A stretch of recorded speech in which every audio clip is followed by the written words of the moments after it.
এই যে C1, এটাকে আমরা C1 বলি আরবি সিস্টেমে। এটা হচ্ছে ইনসুলেটর একটা, এটা আমাদের পোলের উপরে থাকে। এই পোলের এই জিনিসটা এত নিম্নমানের, ডিপিডিসি, ড্যাসকো, ডেসা যেই ইনসুলেটরগুলো ব্যবহার করে তার এত গুণগত মান ভালো, যেটা ঝড় বৃষ্টি বজ্রপাতে নষ্ট হয় না। অথচ এটা আমাদের এই ইনসুলেটর, পিন টাইপ ইনসুলেটর, এটা উপরে থাকলে বজ্রপাত হলে এই যে দেখেন, আপনারা দেখেন এত নিম্নমানের, একটা বজ্রপাতেই ভেঙে গেছে। আপনি বলেন তো যে এটা যদি বজ্রপাতে রাত 12টার দিকে এটা ইনসুলেটর ফেটে যায়, আপনি কি করে পাবেন? ঝাড় জঙ্গল যেটাই বলুন না কেন পার হয়ে যায়, আমরা খুঁজে পাচ্ছি না। এদিকে আরবি থেকে ফোন দেয় বা গ্রাহক ফোন দেয়, আপনারা বিদ্যুৎ চালু করতে পারতেছেন না। এত টেনশন দেয় আমাদেরকে যে আমরা এত তিক্ত যে আমরা পারি না। শেষ রাত 1-2টার দিয়ে যাই, দেখেন যে এই ইনসুলেটরটা ভেঙে পড়ে আছে, এটা আমাদেরকে খুঁজে পাইতে পারে, কত কষ্ট আমাদের, সেটা কিন্তু আরবি বুঝতেছে না। অথচ এই জিনিসটা দেখেন, ডিপিডিসি, ডেসা, ডেসকো কিনে মনে করেন যে 600 টাকা দিয়ে, আরবি কিনে মাত্র 200 বা 100 টাকা দিয়ে, যার জন্য এটা অল্প ঝড় বৃষ্টি এবং বজ্রপাতে ভেঙে যায়। আপনাকে আরেকটা জিনিস দেখাচ্ছি, এটা হচ্ছে কাট আউট। এটা হচ্ছে কাট আউট সেট। দেখেন কাট আউট সেট আমাদের জীবন বাঁচায়।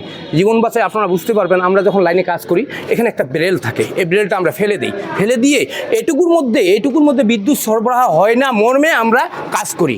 কিন্তু অথচ দেখা যাচ্ছে যে আপনি যখন কাটরটা ফেলে দিলেন এক বজ্রপাতে, এটা দেখেন কিভাবে চূর্ণ বিচ্ছিন্ন হয়ে গেছে। এত নিম্নমানের মালামাল, এটা চূর্ণ বিচ্ছিন্ন হয়ে, আপনি দেখেন, আপনার সাংবাদিক ভাইরা আপনাদেরকে বলি, এটা চূর্ণ বিচ্ছিন্ন হয়ে এখান থেকে বিদ্যুৎ সরবরাহ হয়ে আমার জীবন ঝুঁকিপূর্ণ, আমি যে কোনো সময় অ্যাক্সিডেন্ট করতে পারি। অথচ আরবি বলতেছে আমরা এত সুন্দর মালামাল দিচ্ছি, আপনারা কেন অ্যাক্সিডেন্ট করতেছেন? এদিকে আমার মাথার উপরে 2 মণ বোঝা চাপাই দিচ্ছে, নিম্নমানের মালামাল দিচ্ছে, আর আমি লাইনে কাজ করতে যাচ্ছি, দিকদার করে পড়তেছি আমরা লাইনম্যানেরা। আপনি বলেন এই অবস্থাতে কি চলতে পারে? যেখানে ডিপিডিসি, ডেসা, ডেসকো ভালো মাল ক্রয় করতেছে, গুণগত মানও ভালো। আপনি দেখেন এই হটস্টিক ইউএসএ, একসময় আমরা ইউএসএ থেকে ব্যবহার করতাম, এটা দিয়ে আমরা 33 বলেন, 11 KB বলেন, এগুলো বেরেলগুলো সংযোগগুলো বিচ্ছিন্ন করে দিই, লাইনচ্যুত করে দিই।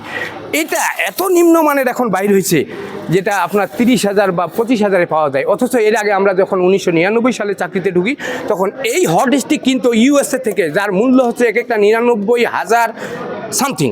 এখন এই যে কমিশন পাই আরবি, এই কমিশন পেয়ে এই মালামালগুলো নিম্নমানে চলে আসতেছে। আপনি দেখেন একটা, আমি বলি, এই যে দেখেন আমার জীবনের নিরাপত্তা, এই যে পোল থেকে মালামাল পড়ে গেলে আমার এটা মাথার উপরে থাকবে। অথচ দেখেন এই মালামাল, দেখেন আপনি দেখেন, এই যে দেখেন টুকরো করে ভেঙে দিচ্ছি আমি, এই যে দেখেন হাত দিয়ে ভেঙে দিচ্ছি। আপনি বলেন এটা আরবি কীভাবে সরবরাহ করলো আমাদের? যেখানে আমার মাথার নিশ্চয়তা দিতে পারছে না আরবি, সেখানে আরবি মালামাল ক্রয় করতেছে, এই যে দেখেন। তাহলে আপনি বলেন, আপনি সাংবাদিক ভাইরা, আপনাদের কাছে আমার বিচার, আপনারা সাধারণ মানুষের কাছে এই জিনিসগুলো পৌঁছে দিন, আমরা কিভাবে হেনস্থা হচ্ছি আরবির কাছে। আপনি দেখেন এই যে ইনসুলেটর, আরেকটা, এটা আমরা C10 বলি, সাসপেনশন ইনসুলেটর। আপনি দেখেন একটা বজ্রপাতে এটা যদি ভেঙে যায়, আপনি কি করে বুঝবেন? আপনার হাজার কিলোমিটার লাইনের মধ্যে আপনি এটা কোথায় খুঁজে পাবেন? আমার কোনো মানে লাইন যে ফল্ট হয়েছে সেটার কোনো কিছুই বোঝার উপায় নেই। আমাকে পোল টু পোল যাই, ঝড় বৃষ্টি, এত বড় পানি, পুকুর, যেখানে যান এইটা সব কিছু পোল টু পোল যাই চেক করতে হবে আপনাকে, তবে আপনি এটা জিনিস ধরা পাবেন। অথচ আরবি কিছুই বুঝতে চায় না। একটা লাইন ফল্ট হইলে মালামাল ক্রয় করে ওরা মাথার উপরে বোঝা দেয় আমাদেরকে যে তোমরা লাইন ফল্ট খুঁজে বাইরে করতে পারো না কেন? অথচ দেখেন এই নিম্নমানের মালামালে কি অবস্থা দাঁড়ায়। আপনি দেখেন একটা লাইন ক্রুর নিরাপত্তার জনিত কারণে, আপনি দেখেন এটা সেফটি বেল্ট দেখেন কি অবস্থা। এই মাল আগে আমরা 99 সালে আমরা যখন ছিলাম, তখন ইউএসএ থেকে আসতো এই মালটা। এটা মাল অনেক টাকা দাম, কিন্তু এটার গ্যারেন্টি ছিল। এখন আপনি এই যে দেখেন, পোলে উঠেন, বেল্ট লাগান, এটা এই যে ছুটে যায় অনেক লাইন ক্রু, বাংলাদেশে অনেক লাইন ক্রু এটা স্লিপ করে পোল থেকে পড়ে যায়, মারা গেছে। তাহলে এই দায়িত্ব কার? এই দায়িত্বগুলো কার? আমি জানতে চাই, আপনাদের মাধ্যমে সাধারণ মানুষকে জানান। আরবি আমাদের প্রচুর পরিমাণ, আমাদের ওয়ালে ঠেকে গেছে শরীর, আমরা আর পারতেছি না, আমরা কোনো মতেই পারতেছি না। আরও অনেক জিনিস আছে, এই যে দেখেন মিটারগুলো, আমি সেদিনও বলছি, এই যে এই মিটারগুলো দেখেন, এক একটার দাম মাত্র 300 টাকা করে, হাসি লাগে। এই মিটারগুলো আরবি কিনে আমাদের কাছ থেকে নেয়, টাকা কিন্তু আমাদের টাকা, পিবিএসের টাকা। আপনি পিবিএসের টাকা দিবেন, ওরা মিটার ক্রয় করে দিবে আপনাকে, আপনি কিনতে পারবেন না।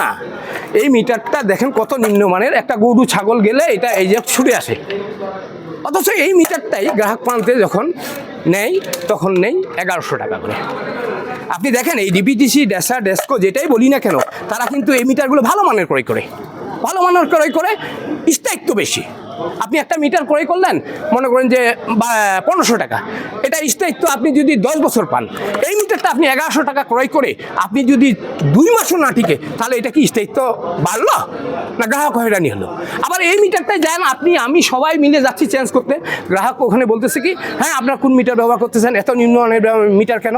তাহলে এই যে কথাগুলো তো আমাদেরকে শুনতে হচ্ছে, হ্যাঁ কথাগুলো তো আমাদেরকে শুনতে হচ্ছে। হ্যাঁ, তাই আশ্চর্য ঘটনা এই যে বিষয়গুলো, এই বিষয়গুলো আপনাদের মাধ্যমে আমি বিদ্যুৎ মন্ত্রী এবং আমাদের নেত্রী, মাননীয় নেত্রী, জননেত্রী শেখ হাসিনা, ওনাকে জানাইতে চাই যে আপনারা একটু খেয়াল করুন, আরবির দুর্নীতির প্রতি একটু খেয়াল করুন।